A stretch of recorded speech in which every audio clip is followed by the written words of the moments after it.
días, bienvenidos y bienvenidas a un episodio más de La Casa del Jaguar, un podcast diseñado y producido por la Universidad Intercultural del Estado de Puebla, con el fin de ofrecer experiencias y conocimientos sobre la interculturalidad y su aplicación en las ciencias sociales, las ciencias naturales y las ciencias de la salud.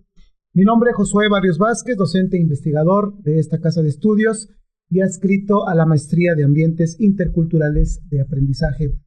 Esta mañana tenemos la oportunidad de dialogar con Karina Hernández García, estudiante de la maestría, pues la cual nos platicará un poco acerca de su investigación que está llevando a cabo en esta institución. Y bueno, pues para comenzar, hablaré de la trayectoria de nuestra invitada. Y bueno, pues buenos días, Karina, muchas gracias por aceptar la invitación. Karina Hernández García es licenciada en Lengua y Cultura por la Universidad Intercultural del Estado de Puebla, pues es hablante de la lengua totonaca, se ha desempeñado como traductora e intérprete, además ha colaborado con el Instituto Poblano de los Pueblos Indígenas en distintos proyectos de inclusión hacia los pueblos originarios, realiza actividades como promotora cultural y es acompañante del colectivo de mujeres totonacas Buscando Igualdad. Colaboró en 2021 como traductora a totonaco en el libro Las Leyes Generales contra la Desaparición y la Tortura. Actualmente cursa la maestría en Ambientes Interculturales de Aprendizaje y lleva a cabo una investigación sobre la historia de Huehuetla, enfocándose en la recuperación de la oralidad en la lengua totonaca. Pues nuevamente, Karina, buenos días, ¿cómo estás? Gusto tenerte esta mañana. Pues buenos días, pues antes que nada agradecer por haberme invitado a esta grabación de podcast y me encuentro muy bien. Muy bien, bueno, pues para entrar en este gran tema de lo que estás haciendo, de lo que estás investigando, Karina, platícanos de manera general, ¿de qué trata tu investigación aquí en la Universidad Intercultural del Estado de Puebla? Pues de manera general esta investigación se trata sobre la historia de Huehuetla.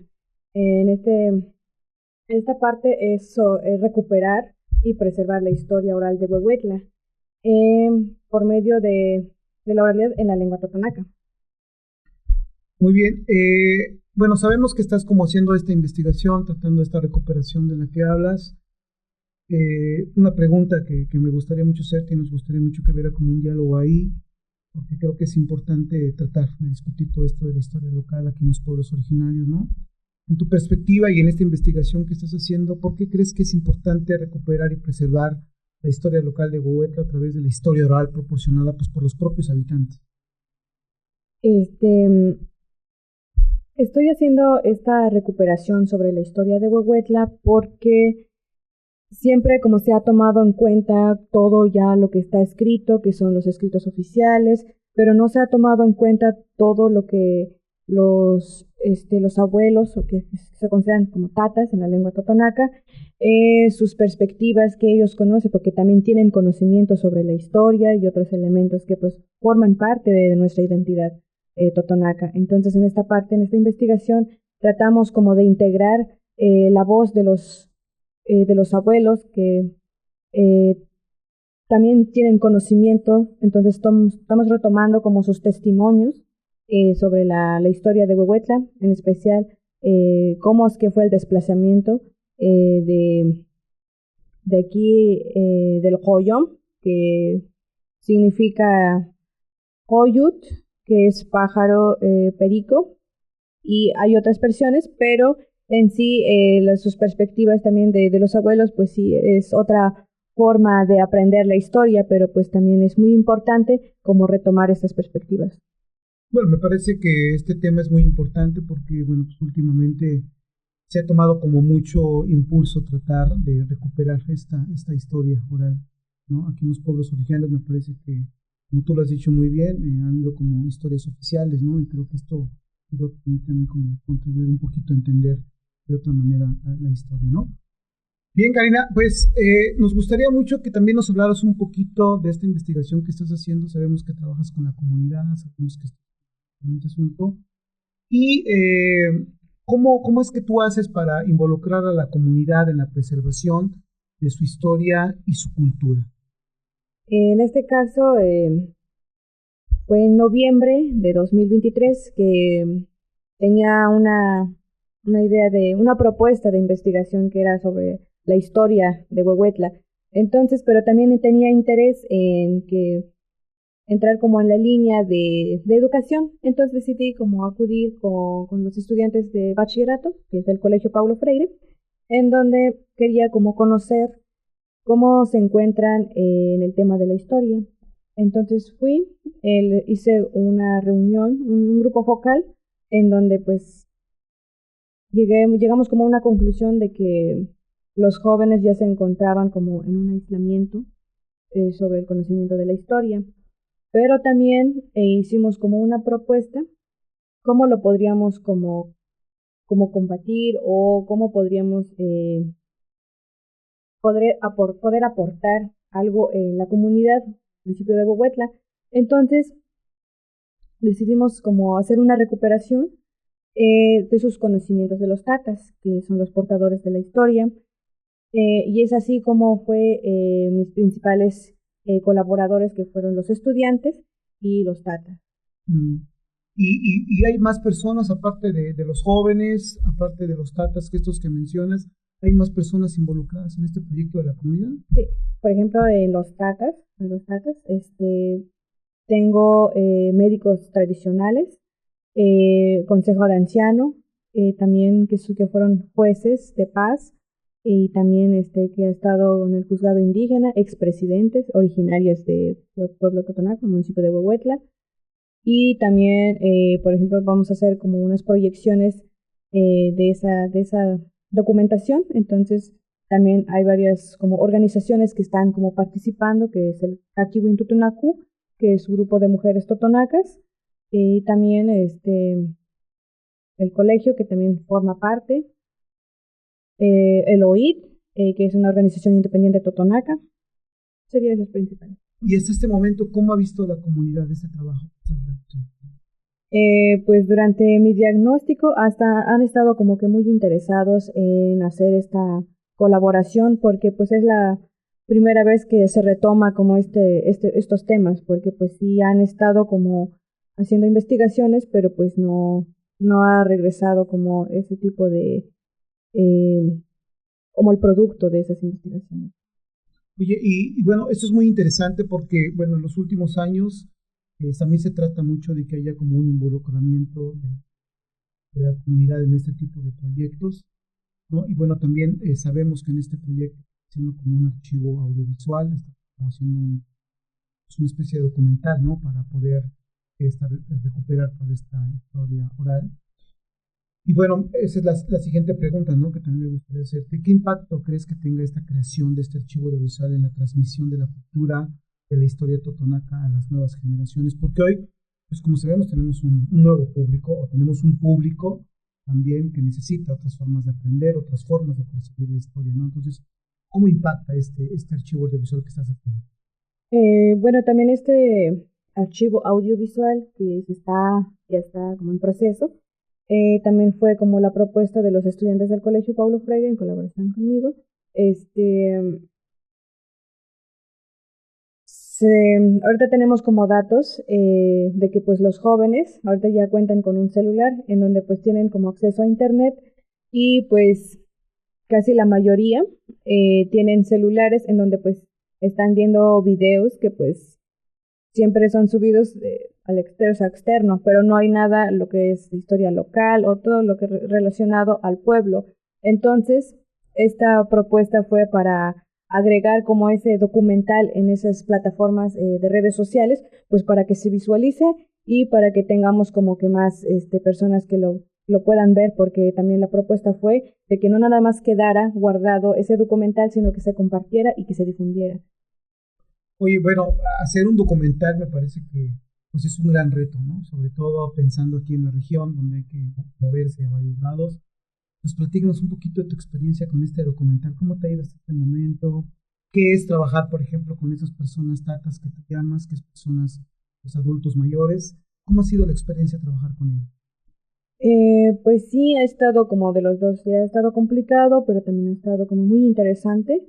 Eh, ¿Por qué complicado? Porque pues sí ha habido como situaciones anteriores de que pues vienen como personas que eh, pues les piden como entrevistas, pues los abuelitos o las abuelas, pues siempre están como abiertos pues para contar las historias o todo relacionado a la cultura totonaca, pero pues comentan que pues a veces no recuerdan esas personas porque no regresan o no todo lo, por ejemplo, se documenta o no conocen esa historia. A veces está en otra lengua o solamente es extractivismo. Entonces, eso es como surgió la desconfianza. Pero pues afortunadamente yo soy hablante de la lengua totonaca, soy de Huehuetla, entonces eso me ayudó muchísimo como a acercarme a los abuelos y a las abuelas. Entonces sí, como fue como una barrera significativa. Bueno, sabemos muy bien que el extractivismo intelectual, sobre todo aquí en los pueblos originarios, pues, perdón por la expresión, pero ha sido como una tradición a veces. Algunos investigadores, algunas personas pues, hacen uso pues, de estos datos de campo, ¿no? Que recopilan, ¿no? Y entonces, pues sí, realmente a veces la gente no. Esto que tú estás haciendo, hablas de que no estás haciendo como esta práctica, ¿no? ¿Cuál es la diferencia de tu trabajo para combatir este extractivismo intelectual? ¿O qué es lo que estás haciendo para no repetir estas mismas prácticas? Bueno, esta investigación pues principalmente se hace como desde la comunidad. Esta investigación empezó como una idea, pero se fue como con la comunidad para que se llevara a cabo esta propuesta. Entonces no fue como una idea de solo una persona, sino fue de un colectivo, pues para llegar como a tratar de resolver, porque no resolvemos el problema, sino que tratamos de aportar algo para eh, prevenir. Y esa es como la diferencia que se hace y aparte de que pues se está retomando como la lengua originaria, entonces no se deja a un lado la lengua originaria y la voz de las personas, que es muy importante lo que es la oralidad y la lengua. Muy bien. Pues se dice fácil, ¿no? Karina, a veces hacer recuperación de historia, ¿no? Y creo que eso en el medio académico está como muy en boga. Muchos investigadores hacen esto porque, insisto, creen también en esta misma parte que es importante, pues, conocer como otra parte de la historia de los pueblos originarios, ¿no? Sin embargo, bueno, esto también creo que también nos ofrece, pues, varios obstáculos, dificultades que uno afronta cuando uno está haciendo la recuperación de la historia oral, ¿no? Sobre todo aquí en los pueblos originarios. ¿Cuáles son los mayores obstáculos, Karina, que has encontrado cuando estás haciendo esta recuperación de la historia oral? Pues sí, he tenido como varios obstáculos porque cuando empecé como a hacer mi diagnóstico, ya teníamos como la propuesta junto con los estudiantes del Colegio Paulo Freire en hacer como una recuperación de la historia. Acudí a la presidencia y en la iglesia de Huehuetla, pues para tratar de encontrar como archivos, ¿no? Si hay escritos, pero pues no se encontró. Resulta que pues anteriormente sí había, pero fueron quemados, entonces decidí como ampliar como los lugares en donde podía yo encontrar. Fui a Ulintla, a Huitlalpa, a Zacatlán, pero pues no encontré información. Sí hay como escritos, pero son que son como los propios, son los mismos fuentes primarias, pero no hay más. Hay historiografías, sí hay, que pues son muy interesantes. Eso es lo que han escrito, que me va a servir como antecedente, pero pues siempre pues hay como una oportunidad pues para como aportar, ¿no? Seguir aportando como esta investigación. Y ¿Y qué otros obstáculos has encontrado? Por ejemplo, aquí en esta región donde estamos, pues hay como poca, pues por ejemplo no hay un archivo, ¿no? Por ejemplo, no hay un archivo donde podamos nosotros como ubicar estos procesos históricos de este municipio, de esta región. Pensando un poquito en esta falta de apoyo a lo mejor de las instituciones, ¿no? ¿Qué otros obstáculos también encuentras en esta parte? Otro obstáculo sería falta de conocimiento.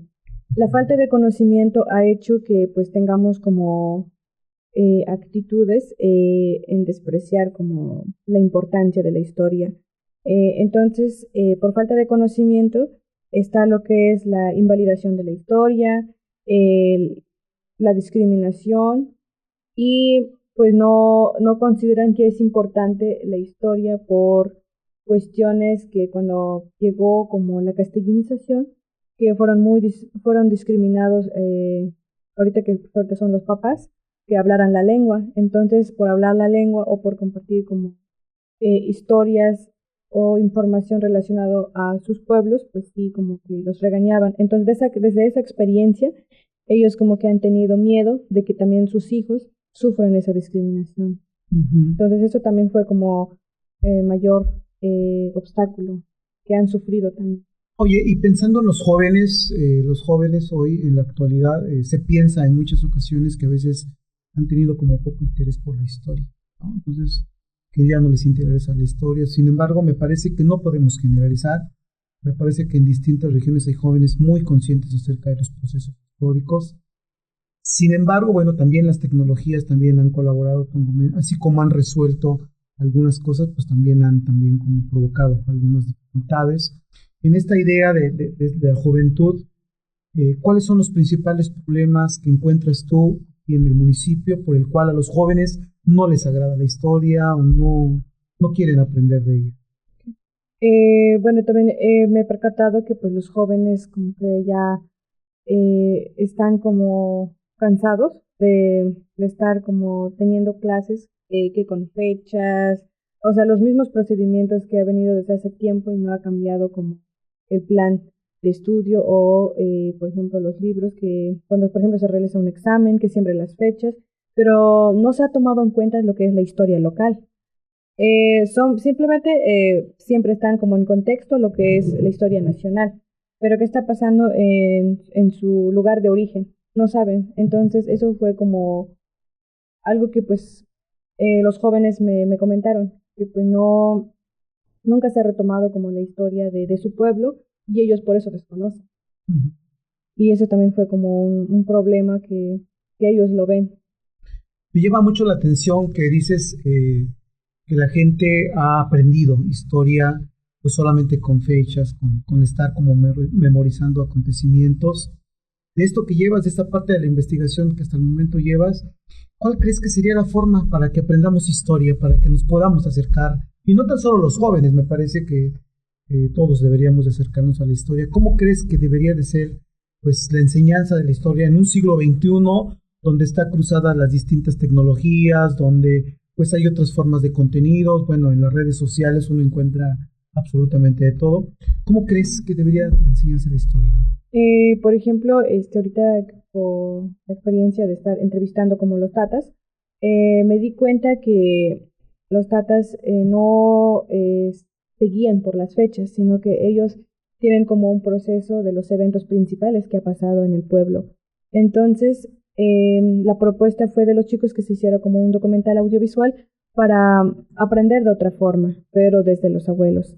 Entonces, esta es una forma como de aprender, una estrategia de enseñanza, y no solamente eso, sino que también como una aportación cultural, sino que ese documental no solamente serviría como una estrategia de enseñanza, sino que también puede haber otras personas que pues les interese ese conocimiento sobre la historia local. Otro de los grandes retos que tenemos en este siglo XXI precisamente es esta difusión, ¿no? de los productos digitales que se hacen, porque puede parecer sencillo colocar un video en una plataforma. Sin embargo, también cómo hacemos para que llegue a más personas. Sobre todo tenemos que reconocer, Karina, que pues todavía aún en este siglo XXI, a pesar de que hay una gran penetración de las redes sociodigitales y el Internet, tenemos que reconocer que hay lugares donde no llega aún todavía esto, ¿no? Es lo que la academia llama como las brechas digitales, ¿no?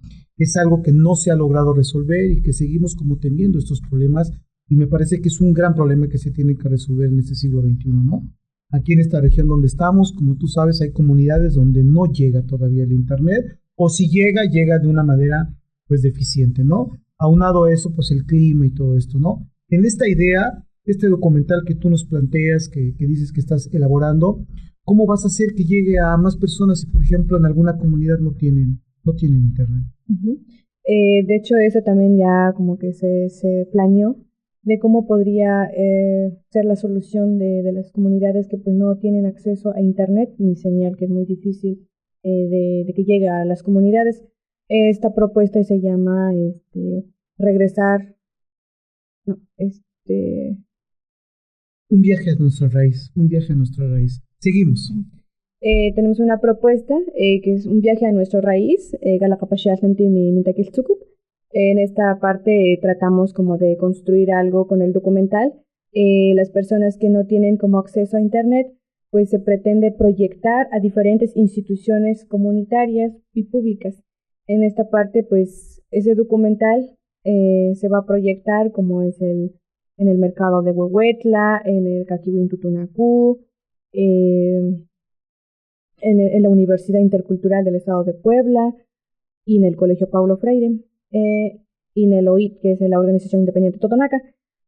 También, aparte de que pues, se va a proyectar en donde pues, pueden acudir a las personas que son los que tienen como dificultad en acceder a Internet, también se va a difundir. Entonces se va a encontrar en las redes sociales, lo que es en TikTok, en Facebook, en YouTube. Entonces vamos a tratar como también de tener en las redes sociales, pues para que pues sea amplio como la distribución de esta historia, de este documental.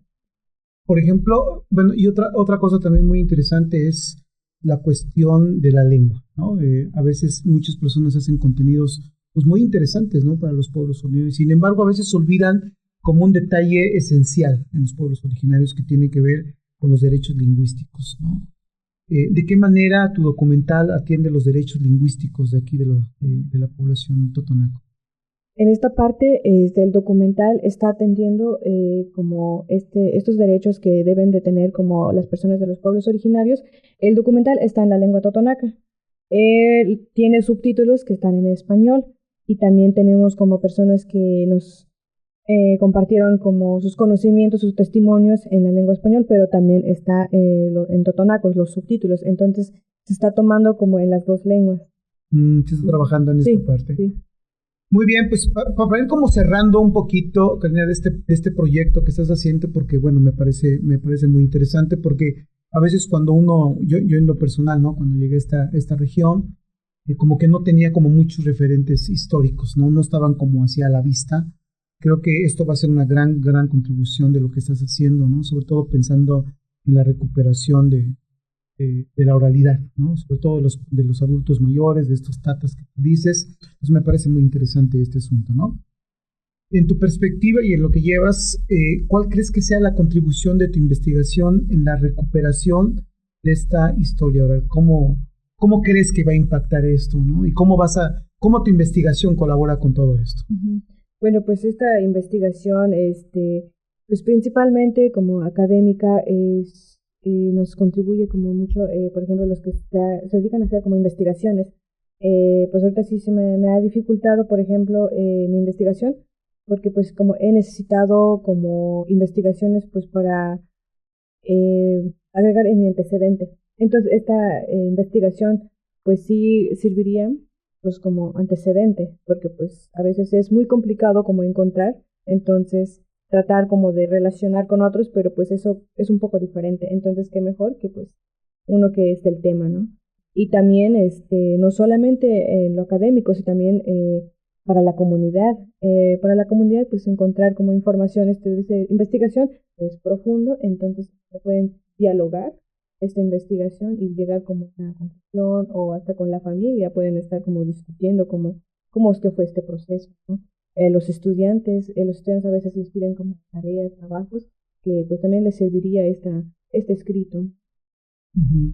Desde una perspectiva cuantitativa, es decir, medir, ¿cómo podrías medir tú la contribución de este documental que estás haciendo? ¿Cómo podrías medirlo? Digo, obviamente lo social es muy difícil de medirlo, sin embargo, bueno, hay algunas técnicas, pero así como tú que eres originaria de esta región, ¿cómo podrías medir el éxito de este documental en las comunidades? ¿Cómo lo podrías medir? Uh-huh. Por ejemplo, la tesis, pues se vería como cuántos te citan, ¿no? Cuántos citan esta investigación. El proyecto que es del documental, cuántos van a llegar como la visualización. Eso es como una forma de medir el documental, cuántas personas vieron ese documental. Entonces yo creo que eso es como un dato muy importante que obtendré de cuántos visualizaron. Uh-huh. Y cuántos llegaron en el lugar donde se va a proyectar, que va a ser en 5 lugares. Entonces como tratar de tener en cuenta cuántos llegaron en cada instituto. ¿Y estos lugares donde se va a transmitir los documentales, cómo fueron seleccionados? ¿Son al azar, de manera estratégica? ¿O por qué elegiste estos lugares donde lo vas a transmitir? Esos lugares que pues se eligió son como lugares que tienen iniciativas sobre la preservación de la cultura. Por ejemplo, en el Caquihuentutunacu, ellos trabajan lo que es la preservación de la cultura, el cuidado del medio ambiente y la visualización de la mujer. En el OIT, pues siempre como han tenido esa iniciativa de trabajar con los tatas, que está el Consejo de Ancianos, tratan como de seguir transmitiendo esos conocimientos, trabajar como en esa parte. También está involucrado lo que es el CSIC, que es un bachillerato también, que también forma parte de la organización independiente Totonaca. También, ¿por qué en el mercado de Huehuetla? Porque también ahí acuden como varias personas que pues son del pueblo, en donde también pueden acudir a diferentes instituciones, diferentes escuelas, en donde se les puede invitar, que también es muy importante que pues también conozcan este documental a los niños, a los jóvenes, y en la Universidad Intercultural, que pues también tiene como que también estar como integrada a la intercultural, porque pues yo pertenezco a la comunidad de la UYEP, y también hay estudiantes que son originarios de Huehuetla. Uh-huh. Sí, me parece que en esa idea la Universidad Intercultural del Estado de Puebla ha trabajado como muchísimo toda esta parte, y me parece que pues este espacio también creo que para nosotros es muy importante, ¿no? Pues Karina, muchas gracias, ¿no?, por este diálogo que hoy creemos que resulta pues muy importante y necesario ante los grandes retos que tienen los pueblos originarios en el siglo XXI, donde hay algunas problemáticas que no se han logrado resolver a pesar de los grandes esfuerzos de distintos actores. Pues seguimos teniendo como algunos problemas, ¿no? Esperamos nosotros que este documental que tú estás realizando, esperemos que pues llegue realmente a muchas personas, y sobre todo me parece que pues también ayude como un poquito a reforzar la identidad de esta región, ¿no? Sobre todo que hoy ante estos procesos modernizadores, pues en algunos momentos algunas personas pueden como llegar a obviar o a olvidarse de estos grandes procesos que ha vivido estos territorios, ¿no? Bien, pues para ir cerrando, Karina, ¿algo más que desees agregar de esta conversación? Pues antes de cerrar, pues me gustaría como agradecer a las personas que pues me han apoyado como en esta investigación, porque pues sí ha sido muy significativo estas aportaciones o colaboración que pues, por ejemplo, los tatas, que pues sí fueron muy valiosos, sus testimonios, que sí ha sido un poco complicado, pero pues sí se ha logrado como esta recuperación. Los estudiantes del Colegio Paulo Freire, igual, pues les agradezco mucho este interés que tienen, ¿no?, en seguir como preservando que también es la identidad cultural, ¿no? Y también pues como hacer una invitación de manera general, quien nos esté viendo, pues que tengan como también ese interés, ¿no? Que pues es muy importante preservar nuestra cultura porque es lo que nos da identidad. Pues, ¿sí? Muchas gracias. Muy bien, pues agradecemos a la Universidad Intercultural del Estado de Puebla por el espacio, agradecemos al equipo técnico que hace posible este podcast, y sobre todo las gracias a los que nos escuchan y ven desde cualquier parte del mundo. Los esperamos en otro episodio más de La Casa del Jaguar. Hasta la próxima. Buenas tardes.